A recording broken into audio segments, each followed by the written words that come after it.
মাহফিলের প্রধান আকর্ষণ, প্রধান বক্তা, বিশিষ্ট আলেমে দ্বীন, বিশিষ্ট ইসলামী চিন্তাবিদ ও বিশিষ্ট মুফাসসিরে কোরআন, মেহেরবানি করে সামনের দিকে চলে আসি। পিছনে যারা দাঁড়িয়ে আছেন আমি আশাবাদী ওনারাও ভিতরে আসবেন ইনশাআল্লাহ। আপনারা ওনাদেরকে একটু সুযোগ করে দেন, তারা যেন অন্তত পিছনে হলেও বসতে পারে।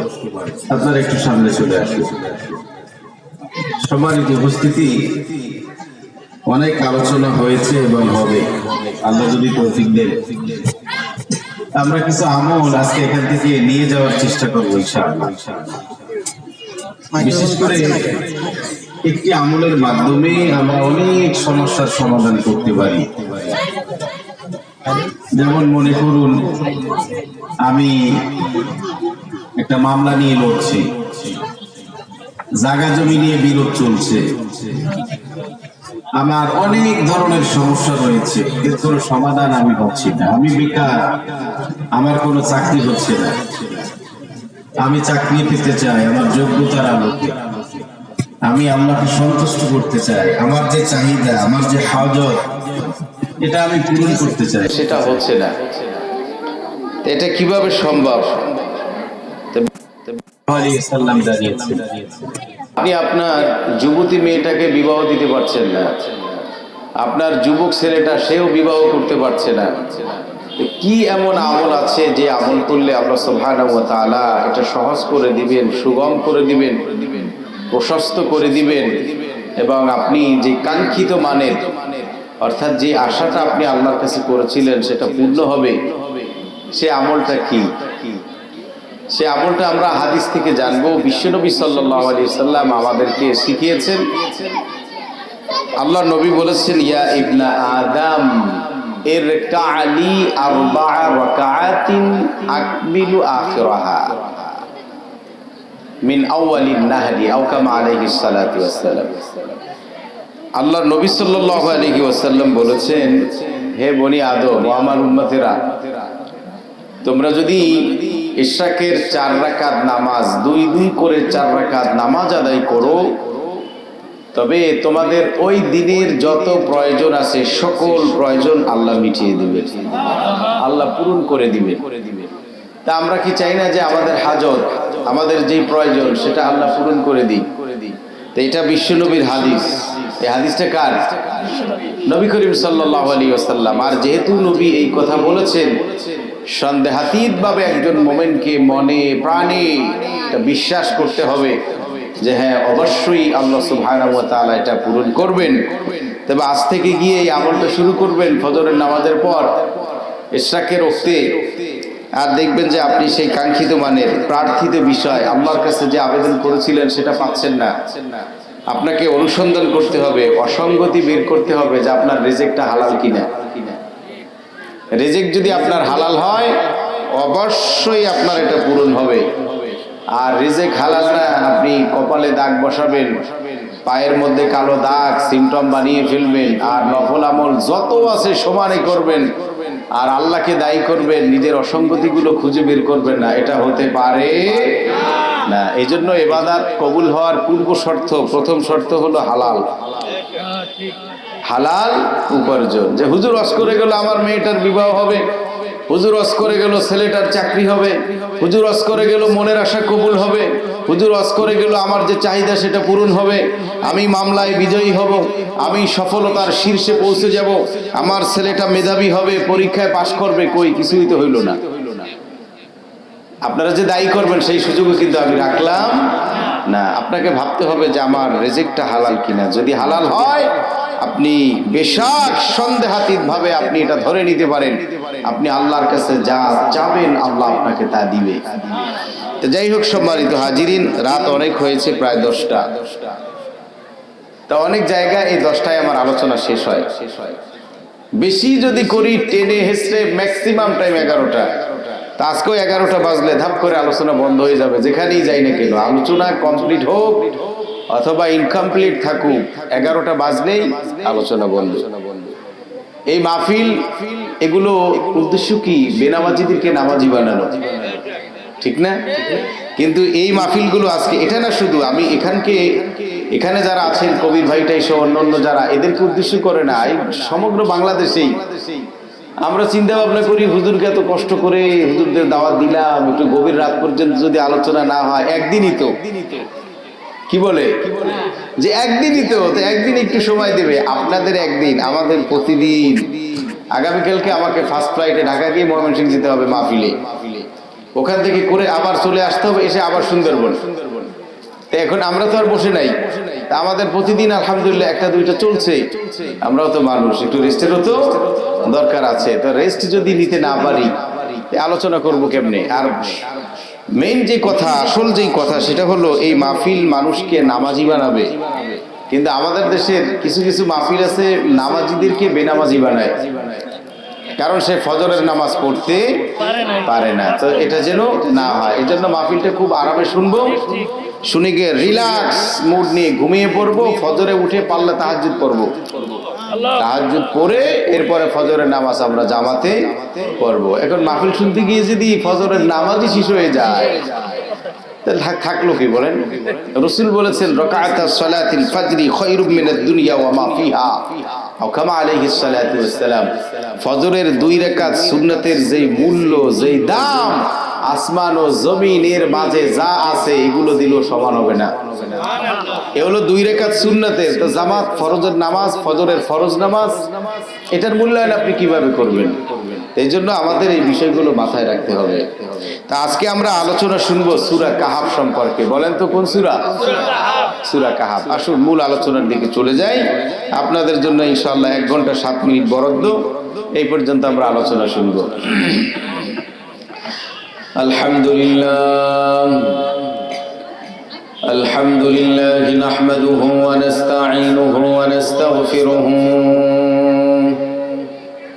ونعوذ بالله من شرور أنفسنا ومن سيئات أعمالنا من يهد الله فلا مضل له ومن يضلله فلا هادي له ونشهد أن لا إله إلا الله وحده لا شريك له ونشهد أن سيدنا وحبيبنا وطبيب قلوبنا ومولانا محمد أرسله بالحق بشيرا ونذيرا وداعيا إلى الله بإذنه وسراجا وقمرا منيرا أما بعد فقد قال الله تعالى في كلامه المجيد وفرقانه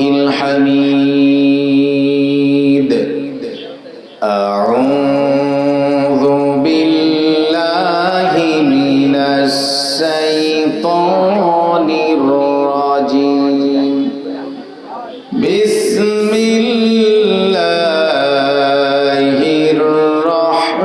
الرحمن الرحيم الحمد لله الذي أنزل على عبده الكتاب ولم يجعل له عوجا قيما لينذر بأسا شديدا من لدنه ويبشر المؤمنين الذين يعملون الصالحات أن لهم أجرا حسنا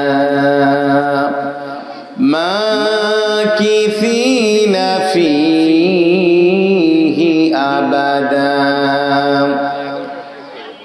وقال تعالى في شان حبيبه إن الله وملائكته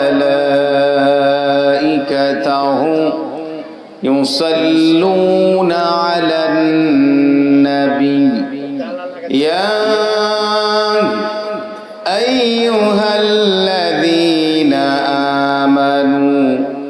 صلوا عليه وسلموا تسليما اللهم صل على سيدنا مولانا محمد وعلى آل سيدنا حبيبنا محمد اللهم صل على سيدنا مولانا محمد وعلى آل سيدنا حبيبنا محمد بلغ العلا بكماله كشف الدجى بجماله حسنت جميع خصاله صلوا عليه وآله কাস্টম মোড় যুব সংঘের উদ্যোগে আয়োজিত 12তম বার্ষিক ওয়াজ মাহফিলের সম্মানিত সভাপতি মাওলানা নজরুল ইসলাম সাহেব, উপস্থিত রয়েছেন প্রধান অতিথি হিসাবে আসন অলংকৃত করেছেন Aminul Islam Munna, 15 no ward councillor ও panel mayor 1 Khulna city corporation Khulna. আরও নিমন্ত্রিত মেহমান বৃন্দ কাজী এনায়েত আলী আলো, হজরত হাফেজ মাওলানা আব্দুল আলিম, আলহাজ মোহাম্মদ মাসুদ রানা USA সহ অন্যান্য অতিথিবৃন্দ। আলোচক হিসাবে উপস্থিত রয়েছেন আমার পূর্ব আলোচক সুদূর গোপালগঞ্জ থেকে পুইশুর থেকে আগত হজরত হাফেজ মাওলানা হাসিবুর রহমান সাহেব, যিনি আপনাদেরকে হাফিজুর রহমান হুজুরের কণ্ঠে আলোচনা শুনিয়ে মুগ্ধ করেছেন, ধন্য করেছেন। আল্লাহ তার কণ্ঠে আরো বরকত দান করুন, এলেমে বরকত দান করুন, সার্বিকভাবে আল্লাহ তাকে সুস্থ রাখুন। আরো অন্যান্য যে সকল আলোচক বৃন্দ সেই আসরের পর থেকে এই পর্যন্ত আমার পূর্ব পর্যন্ত যারা আলোচনা রেখেছেন, এদের সকলকে আল্লাহ সুবহানাহু ওয়া তাআলা কবুল করে নিন। আমি বিশেষ করে আমার ব্যক্তিগত দিক থেকে আজকের এই মাহফিলের কর্তৃপক্ষ যারা, ওনাদেরকে আমি মোবারকবাদ জানাই, ওনাদের জন্য দোয়া করি আল্লাহর জন্য এই ভালো কাজগুলো করার মতো আরো স্পৃহা, শক্তি, ক্ষমতা যেন আল্লাহ তাদেরকে দান করেন, দিনের নিবেদিত কর্মী হিসাবে যেন আল্লাহ কবুল করে নেন। আমি যেই জায়গার যোগ্য না সেই জায়গাটা আমাকে দেওয়া হয়েছে, এজন্য আমি তাদেরকে মোবারকবাদ জানাই। আল্লাহ তাদেরকে প্রিয় বান্দা হিসাবে কবুল করে নিন। সম্মানিত উপস্থিতি, আমরা এই তাফসিরুল কোরআন মাহফিলে, ওয়াজ মাহফিলে এখানে আসতে পেরেছি কার ইচ্ছায়? আল্লাহরও ইচ্ছা, আমাদেরও ইচ্ছা। এই দুইয়ের ইচ্ছা কম্বিনেশন হবার কারণে, একত্রিত হবার কারণে, একাকার হয়ে যাবার কারণে আমরা এখানে আসতে ধন্য হয়েছি। যখন এসেছি তখন আমাদের এখান থেকে কিছু নিয়ে যেতে হবে। কুরআনুল কারিমে আল্লাহ সুবহানাহু ওয়া তাআলা অসংখ্য কিসসা, ঘটনা, ওয়াকিয়া, হিস্টোরি এগুলো আল্লাহ নাজিল করেছেন। আল্লাহর ভাষায় শুনুন, আল্লাহু নাজ্জালা আহসানাল হাদিস। আল্লাহ বলেন, আমি আল্লাহ সুবহানাহু ওয়া তাআলা এই কুরআনুল কারিমে আহসানাল হাদিস, আহসানাল কসস, সুন্দর সুন্দর, উত্তম উত্তম, মজাদার কিছু ঘটনা, ওয়াকিয়া, কিচ্ছা আমি আল্লাহ কোরআনে নাজিল করেছি। সূরা ইউসুফের ঘটনা শুরু করলে আমার বিশ্বাস একজন লোক এখান থেকে উঠবেন না। এত চমৎকার ঘটনা সূরা ইউসুফে আল্লাহ সুবহানাহু ওয়া তাআলা ওই পরিবারকে নিয়ে আলোচনা করেছেন। আমি যেই সূরাটি তেলাওয়াত করেছি, এই সূরাটির নাম কি? কাহাব। কাহাব মানে কি? গুহা। মাশাআল্লাহ, আপনারা তো আমার থেকেও কম নয়। এই গুহা, সেই গুহা সম্পর্কে আমরা কিছু আলোচনা শুনবো ইনশাআল্লাহ। তো সম্মানিত মুসল্লিয়ানে কেরাম, এই সূরার কিছু ফজিলত আছে। আমরা চাই দাজ্জালের ফিতনা থেকে মুক্ত হতে, ঠিক কি না? এজন্য বিশ্বনবী বলেছেন, যারা এই সূরার প্রথমের কয়েকটি আয়াত বা 10টি আয়াত এবং শেষের দিক থেকে আল্লাযীনা কানাত আ'য়ুনুহুম ফি গিতাইন আন যিকরি, এখান থেকে বাকি আয়াতগুলো শেষ করবে, আল্লাহ তাদেরকে দাজ্জালের ফিতনা থেকে রক্ষা করবেন। ভাইয়েরা আমার, শুধু তাই নয়, বিশ্ব নবী বলেছেন সূরা কাহাফ যে ব্যক্তি শুক্রবার দিন জুমার দিনে তেলাওয়াত করবে, আল্লাহ পরবর্তী জুমা পর্যন্ত তারে নূর দিয়ে আলোকিত করে দিবে। শুধু তাই নয়, বিশ্ব নবী বলেছেন এই সূরা কাহাফ যে ব্যক্তি তেলাওয়াত করবে জুমাবার দিনে, শুক্রবার দিনে, আল্লাহ তাকে ওই দিন থেকে শুরু করে 8 দিন পর্যন্ত তাকে নিরাপত্তা দান করবে। বিশ্ব নবী আরো বলেছেন যে ব্যক্তি এই সূরা কাহাফ তেলাওয়াত করবে, আল্লাহ নবী জানিয়েছেন আসমান থেকে জমিন পর্যন্ত এর মধ্যে যত গ্যাপ রয়েছে, ফাঁকা রয়েছে, এই ফাঁকা জায়গা আলো দিয়ে নূর দিয়ে পরিপূর্ণ করে দিয়ে নূরের মধ্যে আল্লাহ ওই পাঠককে বেষ্টনী দিয়ে রেখে দিবে। তাহলে আমরা কেন এই সূরা কাহাফ পাঠ করব না? দাজ্জালের মোকাবেলা করতে হলে এই সূরা কাহাফের কোনো বিকল্প নাই। যারা এই সূরা কাহাফ তেলাওয়াত করবে তারা দাজ্জালের মোকাবেলা থেকে বেঁচে যাবে। বন্ধুগণ, আমি যে আয়াতে কারিমা সূরা কাহাফের আয়াতে কারিমা তেলাওয়াত করেছি, আল্লাহ ঘোষণা করেন আলহামদুলিল্লাহিল্লাযী আনজালা আলা আবদিহিল কিতাবা ওয়া লাম ইয়াজআল লাহু ইওয়াজা। আল্লাহর নবীর উপরে আল্লাহ সুবহানাহু ওয়া তাআলা এই সূরাটি নাজিল করলেন। এই নাজিলের প্রেক্ষাপট কি, মানে কি কারণে আল্লাহ সুবহানাহু ওয়া তাআলা, কোন প্রেক্ষাপটকে কেন্দ্র করে আল্লাহ সুবহানাহু ওয়া তাআলা এই সূরাটি বিশ্ব নবীর উপরে নাজিল করলেন, সেই বিষয়টি আমাদের জানা দরকার। এখন শানে নুজুল বলি আমরা, এটা কি? এই পরিভাষাটা হলো শানে নুজুল। শানে নুজুলটা কি? শানে নজুল হলো, একটা উদাহরণ দিলে আপনারা বুঝবেন।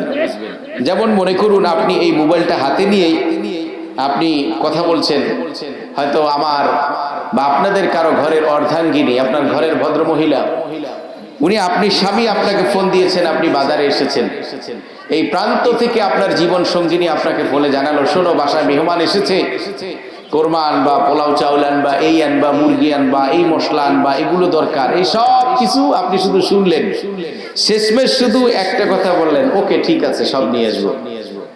তা আপনি পাশ থেকে শুনলেন বাজারের আরেকজন লোক, আপনি শুধু এতটুকুই শুনলেন যে ওকে ঠিক আছে সবকিছু নিয়ে আসবো, কিন্তু এর আগে ওনাকে যে কি বলেছেন এগুলো কিছু বুঝেছেন আপনারা? কথা কয় না, বুঝছেন?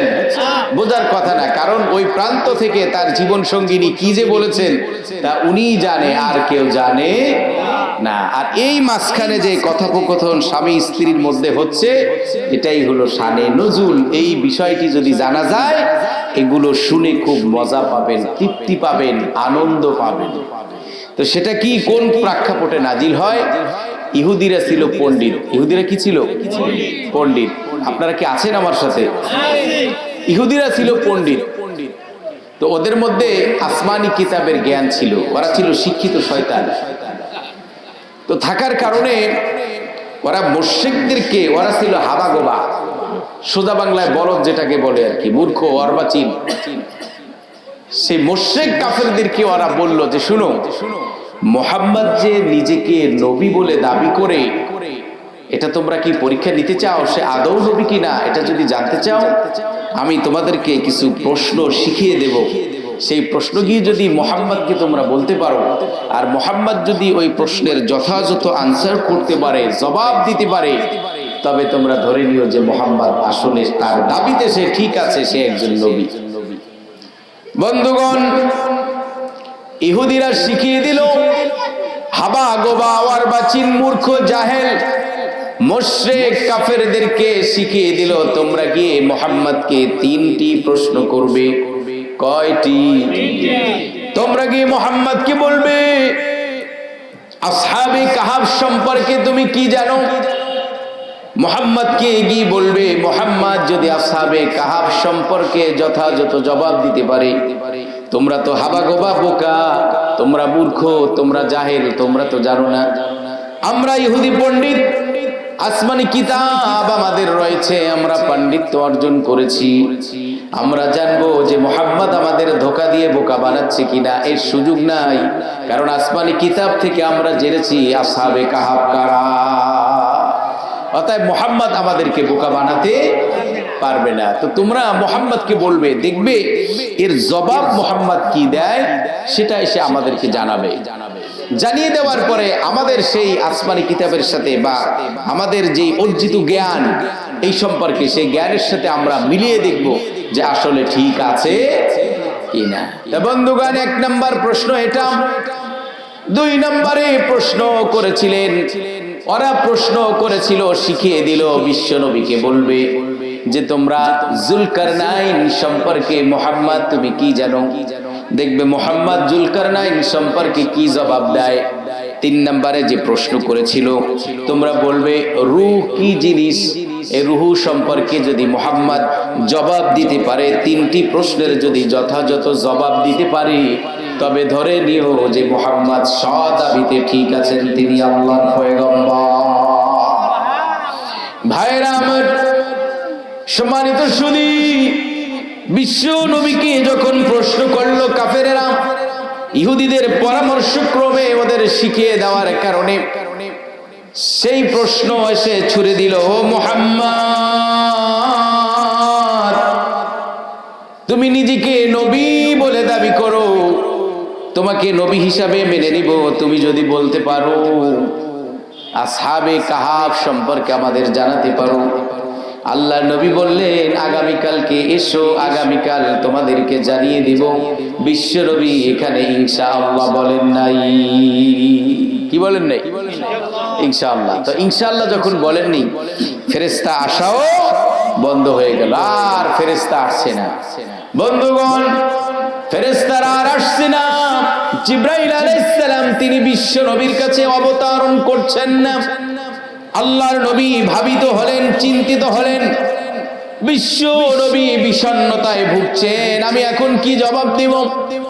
সুদীর্ঘ 15টা দিন পরে আমার নবীর উপরে আল্লাহ আয়াত নাজিল করলেন, ওয়ালা তাকুলুন্না লিশাইইন ইন্নী ফাইলুন যালিকা গাদা ইল্লা আইয়াশা আল্লাহ। ও নবী, আপনি কিছুতেই এমন কথা আপনি বলবেন না। আগামীকালকে, অনাগত দিনে, ভবিষ্যতে আপনি কোনো কাজ করবেন, আর সেই কাজ করার ব্যাপারে আপনি ইনশাআল্লাহ বলবেন না। এমন বলা ছাড়া কোনো কথা আপনি বলবেন না। যদি বলতেই হয় তবে আপনি বলবেন ইনশাআল্লাহ। কি বলবেন? ইনশাআল্লাহ। আমরাও আজকে এই আমলটা নিয়ে যাব। যদি কেউ কিছু বলে, যদি বলে যে সিনেমা দেখতে আবার, তো কি বলবেন? তখন কি বলবেন? হ্যাঁ, বুঝতে হবে। এরকম যদি কেউ কোনো কমিটমেন্ট করেন, কেউ অঙ্গীকার করেন, কাউকে প্রতিশ্রুতি দেন, ওয়াদা করেন, হ্যাঁ আমি আসবো, এই জঘন্য কাজ আমি করব, তো আড্ডা দিতে, সিনেমা হলে, অথবা অন্যের ক্ষতি করতে, অন্যকে ধোকা দিয়ে বোকা বানিয়ে তার থেকে কিছু আনা, আপনি তাকে বলেছেন, পরামর্শ করেছেন, হ্যাঁ যাবে ওই জায়গায়, হ্যাঁ যাবো, ওয়াদা, বলে হ্যাঁ ওয়াদা। এটা তো আবার ইংরেজি বলে প্রমিস, বলে হ্যাঁ প্রমিস। তো এইসব প্রমিস এই জায়গায় চলবে, হারাম কাজের কোনো অঙ্গীকার নেই। ওটা বাদ, যে না এটা করা যাবে না, ওটা করেছিলাম ভুলে, এখন জেনেছি শুদ্ধটা এই, করলে হবে গুনাহ, করলে হবে অন্যায়, এ ব্যাপারে আমি যাব না। কিন্তু ইনশাআল্লাহ মানে কি বলেন তো? আল্লাহ যদি চান এই এক অর্থ, আবার কিছু অর্থ আছে কেউ অবশ্যই এটা হবে। বিষয়টা কেমন? এক লোক বউরে তালাক দিস, কি করছে?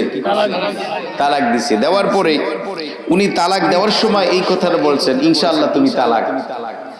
এখন মুফতি যারা, ফকি যারা, ওনারা দুই দিকে চলে গেছেন। এক পক্ষ বলেছেন তালাক কার্যকর, আর এক পক্ষ বলেছেন যে না, তালাক হয় নাই। সে ইনশাআল্লাহ বলে তালাক দিছে, কেমনে হয়? তো যাই হোক, দোনো দিকের দলিল প্রমাণ সব কিছু কায়েম করে কোনো সমাধানে আসতে পারছে না। তা ওখান থেকে প্রবীণ একজন আলেম, ঝানু বর্ষিয়ান একজন আলেম, উনি বললেন, শুনো, অত ঝামেলা করো না, যিনি সাহেবে তালাক, তালাক দেনেওয়ালা, ওনারে নিয়ে এসো। ওনারা নিয়ে আসছেন, আনার পরে জিজ্ঞেস করলেন, আচ্ছা আপনি ইনশাআল্লাহ বলতে কি বুঝছেন সেইটা একটু বলেন। উনি জবাব দিলেন, হুজুর ইনশাআল্লাহ মানে অবশ্যই তালাক হবে। ইনশাআল্লাহ মানে কি? তাহলে তালাক আর বাকি থাকে? ওনার জানা এটা যে ইনশাআল্লাহ মানে অবশ্যই, যে যদি আল্লাহ চায়েন, এটা ওনার জানা ছিল। আমরা যেন এরকম ভুলে আবার অন্য কিছু করে না ফেলি, এটা আমাদের বুঝতে হবে। কেউ জিজ্ঞেস করেন, ভাই কেমন আছেন? কয় ইনশাআল্লাহ। কপাল পরা মুসলমান বুঝে না। আপনাকে কেমন আছে জিজ্ঞেস করলে কি বলবেন? নাউজুবিল্লাহ, আলহামদুলিল্লাহ, আলা কুল্লি হাল, সর্ব অবস্থায় আমি ভালো আছি। যে এখনো পর্যন্ত যে আমার জবান চলছে, আমি কথা বলতে পারছি, আমার হার্ট এখনো সংযোজন সংকোচন ধরছে আর ছাড়ছে, পাঞ্চ করছে, আমি যে কথা বলতে পারছি, আমার লিভার যে কাজ করছে, রক্তগুলো ধরে ছুঁড়ে মারছে, আমার এই কিডনিগুলো যে এখনো অ্যাক্টিভ আছে, আল্লাহ জবান দিয়ে কথা বলাচ্ছে, এজন্য শুকরিয়া কার? আলহামদুলিল্লাহ বলবেন। ভাই কেমন আছেন? ওই বলতে হয় আলহামদুলিল্লাহ, তাই বলি আর কি। এতে কি আল্লাহ সন্তুষ্ট হন? আল্লাহ খুশি হন? আপনার এই বলার মধ্যে আন্তরিকতা থাকবে, বলার মধ্যে প্রাণ থাকবে, বলার মধ্যে আবেগ থাকবে, বলার মধ্যে বাস্তবতা থাকবে, বলার মধ্যে ভালোবাসা থাকবে, বলার মধ্যে ঐকান্তিকতা থাকবে, প্রেম থাকবে। এগুলো নিয়ে বলবেন আলহামদুলিল্লাহ। গার্লফ্রেন্ড ফোন দিলে দেখো মধুর ঢকে কথা কইতে পারো, যুবক আল্লাহর ব্যাপারে সুন্দর করে পেয়ারসে বলতে পারো না আলহামদুলিল্লাহ, ভালো আছি। এই শিক্ষাটাও আজকে আমরা এখান থেকে নিয়ে যাব। কেউ যদি বলে কেমন আছো বা আছেন, কি জবাব দিবেন? আলহামদুলিল্লাহ। এখানে ইনশাআল্লাহ, মাশাআল্লাহ এগুলো বলবেন না। কি বলবেন? আলহামদুলিল্লাহ। আল্লাহর উপর চাপিয়ে দিবেন না, আল্লাহ যদি চায় তো ভালো আছে, এরকম না। আমাদের জায়গা বেজাগা বুঝে এরপরে বলতে হবে। অপরাধ করেছি আমি বাবার সাথে, শ্বশুরের পাও ধরে মাপ চাই, আব্বা মাফ করে দিয়েন, হবে? এজন্য ক্ষেত্র বুঝতে হবে আমাদেরকে, কোথায় কি করেছি। তো ভাইয়েরা আমার, বিশ্ব নবীকে দিয়ে আল্লাহ আমাদেরকে শিখালেন 15টো দিন যাবত বিশ্ব নবীর উপরে কোনো ওহী আসছিল না। আল্লাহর নবী পেরেশানির মধ্যে ছিলেন। আল্লাহ আয়াত নাজিল করে জানিয়ে দিলেন, ওগো নবী, অনাগত দিনগুলোর ব্যাপারে, ভবিষ্যতের ব্যাপারে যখন কিছু বলবেন, তখন আপনি বলার পরে ইনশাআল্লাহ বলবেন। কি বলবেন? ইনশাআল্লাহ। তো বন্ধুগণ, 15 দিন পরে যখন জিবরাইল আলাইহিস সালাম ওহী নিয়ে আসলেন, এই সূরা আলহামদুলিল্লাহিল্লাযী আনজালা আলা আবদিহিল কিতাবা ওয়া লাম ইয়াজআল লাহু ইওয়াজা। এক নাম্বার প্রশ্ন ছিল কি? কাহাব সম্পর্কে, যে আসহাবুল কাহাব এরা কারা, এই ব্যাপারে 2টি বর্ণনা। আরেকটি রয়েছে আসহাবুর রকিম। রকিমের ব্যাপারে কিছু কিছু হাদিস এসেছে, বা মুহাদ্দিসিনে কেরাম অথবা মুস্তাহিদগণ, দার্শনিকগণ, তারা এই ব্যাপারে বলেছেন যে আসহাবে কাহাব যারা, আসহাবে রকিমও তারা। তবে রকিমের ব্যাপারে আবার কেউ বলেছেন যে এদের সংখ্যা ছিল 22 জন। এরা অন্যত্র কোনো গুহার মধ্যে ছিল বা অন্য একটি জায়গায় ছিল। তবে পরিনিধানযোগ্য যেই কওল, যেই মতামত, যেই কথা, সেটা রকিম হলো 3 ব্যক্তি। কয়জন? 3 জন। ভাইয়েরা আমার, তারা কারা? দাখিলের মিশকাতের হাদিসে এসেছে, অন্য অন্য হাদিস গ্রন্থেও এসেছে 3 ব্যক্তির ব্যাপারে। বনি ইসরাইলের ঘটনা বিশ্ব নবী জানিয়েছেন। বন্ধুগণ, তারা বিপদে পড়ে গিয়েছিল 3 বন্ধু। হঠাৎ করে ঝড় শুরু হলো, সাইমুম শুরু হলো, মরুঝড়। তারা গিয়ে পাহাড়ের গুহার মধ্যে আশ্রয় নিল। আশ্রিত 3 ব্যক্তি গুহার মধ্যে, যেই 3 জন ছিলেন, হঠাৎ করে দেখলেন আকস্মিকভাবে গুহার মুখটা বন্ধ হয়ে গেল। বড় একটি প্রস্তর পাথর এসে গুহার মুখটা বন্ধ করে দিল। তারা এখন বিপদে পড়ে গেলেন, কিভাবে গুহা থেকে বেরিয়ে আসবেন। ভাইয়েরা আমার, তারা দেখলেন এই জায়গায় উসিলা ধরতে হবে নেক আমলের। আমরা যে ভালো কর্মগুলো করেছি, ভালো কাজগুলো করেছি, ওই ভালো কাজের দোহাই দিয়ে আল্লাহর কাছে কাকুতি আকুতি মিনতি আবেদন নিবেদন জানাবো। অবশ্যই আল্লাহ আমাদের এই প্রার্থনা মঞ্জুর করবে। আল্লাহর কাছে ওই গুহার মধ্যে যে তিনজন আটক পড়েছিলেন, আটক হয়েছিলেন, তারা এবার দোয়া করলেন। এক ব্যক্তি দোয়া করলেন এই বলে যে আল্লাহ, আমার কাছে একজন শ্রমিক, একজন লেবার এসে কাজ করেছিল। কাজ করার পরে সে ভুলে অখেয়ালে বেখেয়ালে সে পারিশ্রমিক না নিয়ে সে চলে গিয়েছিল। যাবার পরে তার ওই যে পারিশ্রমিকটা, তার ওই সম্মানীটা, ওটা দিয়ে আমি কিছু প্রাণী কিনি। সেই প্রাণী থেকে আরো প্রাণী বৃদ্ধি পায়, ওখান থেকে একটা পালে পরিণত হয়।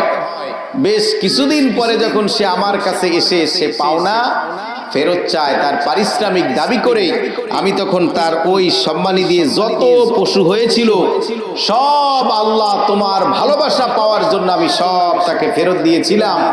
আল্লাহ এর উসিলায় হলো তুমি এই গুহা থেকে পাথরটা সরিয়ে দাও। সুবহানাল্লাহ। বাড়িতে গিয়ে বালিশে মাথা দিয়ে বলবেন ইনশাআল্লাহ।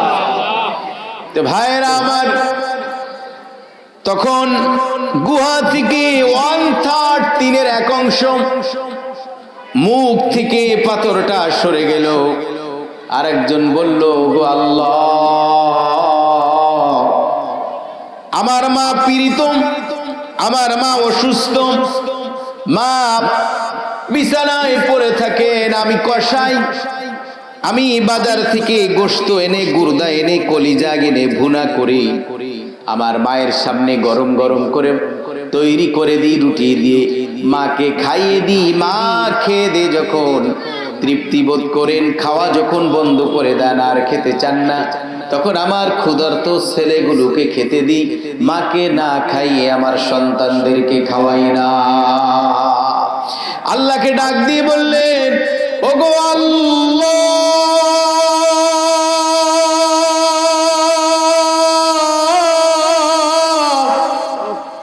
তোমার কাছে যদি আমার এই কাজটি পছন্দনীয় হয়, আমার ক্ষুধার্ত সন্তানদেরকে না খাইয়ে আমার মাকে খেতে দিতাম, শুধুমাত্র তুমি যে রব, তুমি যে মালিক, তুমি যে প্রতিপালক, তুমি যে প্রভু, তোমার ভালোবাসা পাবার আশায় আল্লাহ আমার ওই আমলে যদি তুমি খুশি হয়ে থাকো, ওর উসিলায় তুমি পাথরটা সরিয়ে দাও। তো বন্ধুগণ, তখন ওই পাথরটা সরিয়ে দিল। কুদরতি ভাবে, আকস্মিক ভাবে, গাইবী ভাবে এই পাথরটা আরো এক ভাগ সরে গেল, এখনো এক ভাগ বাকি। আরেকজন আল্লাহর বান্দা তিনি আল্লাহর কাছে আবেদন করলেন, ওগো রব, আমার কাজির, আমার চাচাতো বোন অর্থের অভাবে, অনাটনের কারণে আমার দ্বারস্থ হয়েছিল, আমার শরণাপন্ন হয়েছিল। আমার ওই বোনটা ছিল খুব সতী নারী, সতী বোন। তার লালিত সতীত্ব আমি হরণ করার জন্য তাকে আমি প্রস্তাব দিয়েছিলাম, তুমি যদি আমার বিছানায় আসো, আমাকে যদি সময় দাও, সুযোগ করে দাও, আমার যৌবনের চাহিদা তোমাকে দিয়ে আমি পূরণ করব, নির্জন সময়টুকু আমাকে দিবি। ওই বোন নিরুপায় হয়ে আমাকে সময় দিয়েছিলেন। যখন আমাদের দুইজনার উরুর উপরে উরু জেনা করব, এই অবস্থায় আমার বোন বলেছিলেন, ইয়া আদুওয়াল্লাহ ইত্তাকিল্লাহ, আল্লাহকে ভয় করো, আল্লাহকে ভয় করো। আমি অবাগা, অসহায়, নিরুপায় হয়ে তোমার দ্বারস্থ হয়েছি, তোমার কাছে হাত পেতেছি। এই সুযোগে তুমি আমাকে, আমার এই লালিত সতীত্ব তুমি হরণ করছো, আমার এই মধুপান করছো অন্যায় ভাবে। আল্লাহ কিন্তু তোমাকে ছাড়বে না, আল্লাহ তোমাকে ছাড়বে না। এই সুযোগটা তুমি এভাবে নিও না, আমার এই সতীত্ব হরণ করো না। বন্ধুগণ, চাচাতো ভাই বললেন, আমি তখন আমার ওই বোনের উরুর উপরে এই মোমেন্টস, এই মুহূর্তে আমি ওখান থেকে সরে গেলাম। যখন আমাকে আল্লাহর থ্রেট করা হলো, আমাকে আল্লাহর ভয় দেখানো হলো, জাহান্নামের আযাবের ভয়ের কথা হলো। আর আমি দেখতে পেলাম আমার ওই বোনটা অশ্রুসিক্ত নয়নে, কম্পিত বদনে আমার কাছে এভাবে আর্তনাদ করছিল, ফরিয়াদ করছিল, আমাকে এভাবে নষ্ট করো না, আমাকে এভাবে ধ্বংস করে দিও না, আমাকে এভাবে ভোগ করো না। আমি নিরুপায় হয়ে, আমি অবাগা তোমার দ্বারস্থ হয়েছি। তো আল্লাহ, আমি তোমার ভয়ে, তোমার সন্তুষ্টি পাবার আশায় ওখান থেকে নিজেকে মুক্ত রেখেছি। আল্লাহ, আমার ওই আমল যদি তোমার কাছে পছন্দ হয়, ওর উসিলায় তুমি এই গুহা থেকে পাথরটা সরিয়ে দাও। আল্লাহ দোয়াটা মঞ্জুর করে নিলেন। মুহূর্তের মধ্যে গুহার মুখ থেকে পাথরটা সরে গেল। উসিলা দিল কিসের? পীর সাহেবের? কিসের? নেক আমলে, আমলে সালেহ। এজন্য আমরা যখন আল্লাহর কাছে আবেদন জানাবো, নিবেদন করব, প্রার্থনা করব, অর্থাৎ সোজা কথা, যখনই আল্লাহর কাছে দোয়া করব, আমরা নেক আমলের উসিলা দেব। নেক আমলের উসিলা দিয়ে বলবো, আল্লাহ আমাদের এই দোয়া মঞ্জুর করে নাও, আমরা এই ভালো কাজগুলো করেছি, এর উসিলায় তুমি কবুল করে নাও। তো বন্ধুগণ, এরা হলো আসহাবে রকিম।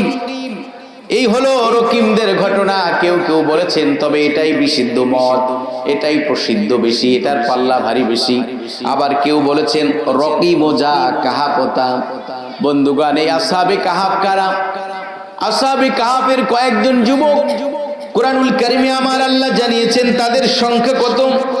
আল্লাহর ভাষায় শুনুন, আমার আল্লাহ জানিয়েছেন, সায়াকুলুনা সালাসাতুর রাবিউহুম কালবুহুম ওয়া ইয়াকুলুনা খামসাতুন সাদিসুহুম কালবুহুম রাজমান বিল গায়ব ওয়া ইয়াকুলুনা সাবআতুন ওয়া সামিনহুম কালবুহুম قل ربي أعلم بعدتهم ما يعلمهم إلا قليل। আল্লাহ জানিয়েছেন যে এদের সংখ্যা হলো 3 জন, কুকুর সহ 4টা। কুকুর সহ কয়জন? এরপরে আল্লাহ বলেছেন 5, কুকুর সহ 6। এরপরে বলেছেন 7, কুকুর সহ 8। 7 হোক, 8 হোক, 5 হোক, 6 হোক, পরে এসে আল্লাহ চূড়ান্ত পর্যায়ে ফাইনালি একটা সিদ্ধান্ত দিয়েছেন, উর রব্বি আ'লামু বিইদ্দাতিহিম। এদের সংখ্যার ব্যাপারে সর্বাধিক জ্ঞাত, যিনি সবচেয়ে ভালো জানেন, তিনি কে? রব্বি, তিনি আমার মহান রব, তিনি আমার প্রতিপালক। সংখ্যা এখানে মুখ্য বিষয় নয়, এটা গৌণ। আমাদের মূল বিষয় হলো এই ঘটনা থেকে আমাদের শিক্ষা নেওয়া। ঘটনা থেকে কি নেওয়া? তো বন্ধুগণ, আসহাবে কাহফের সংখ্যা যাই হোক, গুহার মধ্যে তারা স্বৈরাচারী শাসক, স্বৈরাচারী বাদশা, জালেম বাদশা আর জুলুম থেকে বাঁচার জন্য, নিজেদেরকে রক্ষা করার জন্য গুহার মধ্যে গিয়ে তারা আশ্রয় নিলেন। তাদের সংখ্যা 8 জন হোক, 9 জন হোক, কুকুর সহ 5 জন হোক, 4 জন হোক, যাই হোক, ওই গুহার মধ্যে গিয়ে তারা ঘুমিয়ে পড়ল। আমার আল্লাহ বললেন, ও ঘুম, তাড়াতাড়ি যা যা, ওদেরকে গিয়ে ধর। ঘুম এসে ওদেরকে ধরল, ওরা ঘুমিয়ে পড়ল। সুদীর্ঘ কয় শত বছর, কয়শো বছর, 300 বছর ওরা গুহার মধ্যে ঘুমিয়ে পড়ল, গুহার মধ্যে ঘুমিয়ে থাকলো। বন্ধুগণ, যখনই সূর্য পূর্ব দিক থেকে ওঠে, ওদের গায়ে আলো লাগতে পারে, কষ্ট হতে পারে, ঘুম ভেঙে যেতে পারে, ঘুমের ব্যাঘাত ঘটতে পারে। আমার আল্লাহ সুবহানাহু ওয়া তাআলা তখন মুহূর্তের মধ্যে ওদেরকে ঘুরিয়ে এই পাশে আনলেন। আল্লাহ সেই কথাও কোরআনে জানিয়েছেন, ওয়া নুকাল্লিবু আফইদাতাহুম যাতাল ইয়ামিনি ওয়া যাতাশ শিমাল। ঘুমের মধ্যে আমি আল্লাহ ওদেরকে ডান বাম করেছি, ডানে গেলে বামে নিয়েছি, বামে গেলে ডানে নিয়েছি।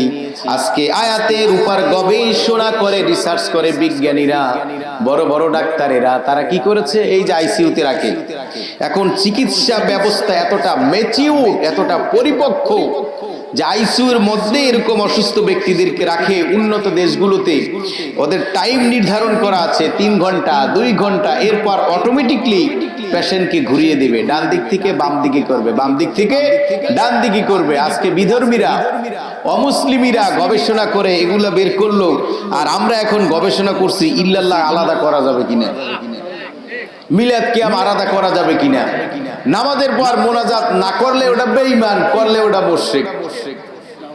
এই নিয়ে দলাদলিতে লিপ্ত হয়ে বাংলাদেশে এখন মুসলমান নাই, কারণ একজন আরেকজনকে জেহারে ফতুয়া দিয়ে কাফের বানিয়েছে, তাতে বাংলাদেশে এখন আর মুসলমান থাকার কথা না। তো ভাইয়েরা আমার, বিজ্ঞানীরা এটার উপর গবেষণা করে এটা আবিষ্কার করলো, আর আমরা মুসলমানেরা কোরআন খতম নিয়ে ব্যস্ত আছি। আর এই কোরআন তেলাওয়াতের মধ্যে এটাও ভালো, তেলাওয়াত অবশ্যই করবেন, নিঃসন্দেহে ভালো, কিন্তু এখানেই শেষ নয়। আমার আল্লাহ জানিয়েছেন কোরআন নিয়ে গবেষণা করুন। আফালা ইয়াতাদাব্বারুনাল কুরআন আম আলা কুলুবিন আকফালুহা। কি হলো কি তোমাদের, তাদের হলোটা কি? তারা কি কোরআন নিয়ে গবেষণা করবে না? তারা কি কোরআন নিয়ে তাদাব্বুর করবে না, চিন্তা করবে না, রিসার্চ করবে না, ফিলোসফি করবে না? কোরআন নিয়ে কেন তারা গবেষণা করছে না? নাকি আমি আল্লাহ ওদের অন্তরে মোহর মেরে দিলাম, তালা লাগিয়ে দিয়েছি? আল্লাহ তিরস্কার করেছেন যারা গবেষণা করবে না তাদের। এই কোরআন নিয়ে আমাদের গবেষণা দরকার। আমাদের দেশে নজরুল সঙ্গীত নিয়ে গবেষণাগার আছে, রবীন্দ্রনাথকে নিয়ে গবেষণাগার আছে, কত কিছুই আছে, কিন্তু কাঙ্ক্ষিত মানের গবেষণা কোরআনকে নিয়ে করার মতো ওই রকম গবেষণাগার বাংলাদেশে নাই, অদ্যাবধি নাই, ভবিষ্যতে কি হয় আল্লাহ জানে। যদিও আমরা মুসলমান, যদিও আমরা কি মুসলমান। তো ভাইয়েরা আমার, আসহাবে কাহফ সম্পর্কে এই প্রশ্ন যখন ইহুদিরা শিখিয়ে দিল, বিশ্ব নবীকে বলল, সূরা নাজিল হবার পরে আল্লাহ নবী সাল্লাল্লাহু আলাইহি ওয়াসাল্লাম 15 দিন পরে ওহী নাজিল হলো, কাফেরদেরকে তখন জানিয়ে দিল, শোনো আসহাবে কাহফের ঘটনা হলো এমন, তাদের সংখ্যা হলো এই অবস্থা হয়েছিল।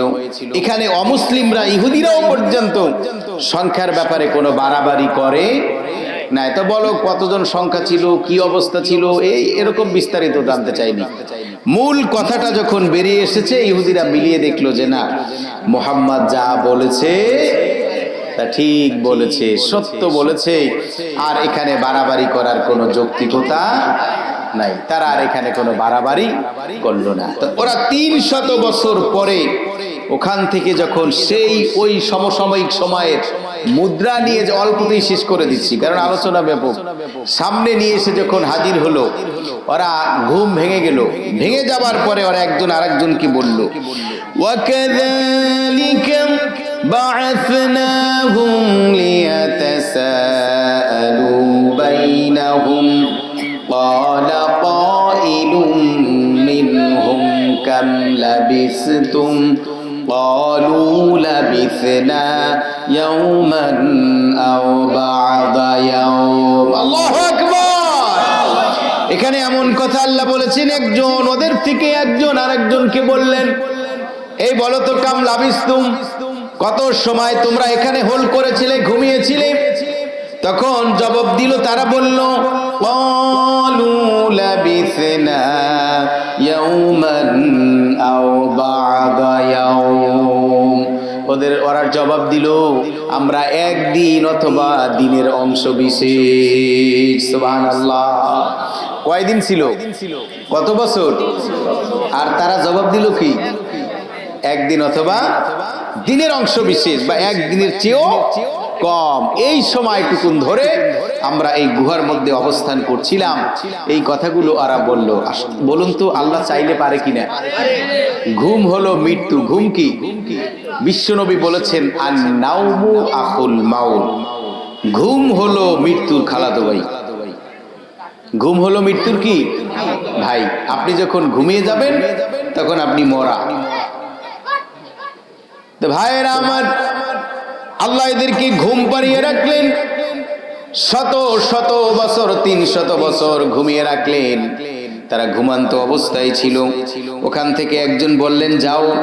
তারা আবার বলল ক্বালু রাব্বুকুম আ'লামু বিমা লাবিস্তুম। তারা আল্লাহর ওলি ছিলেন। ওরা বলল দেখো, এটা নিয়ে বাড়াবাড়ি নাই, একদিন কি দিনের অংশ, এটা নিয়ে কাদা ছোড়াছুরি দরকার নাই, ইখতিলাফের দরকার নাই। শুনো, সবচেয়ে আসল কথা হলো তোমাদের রব যিনি, তিনি ভালো জানেন তোমরা কতদিন এখানে ছিলে। দায়মুক্ত হয়ে গেল। আর কোন দায়বদ্ধতা আছে? ভালো জানেন কে? আল্লাহ সুবহানাহু ওয়া তাআলা।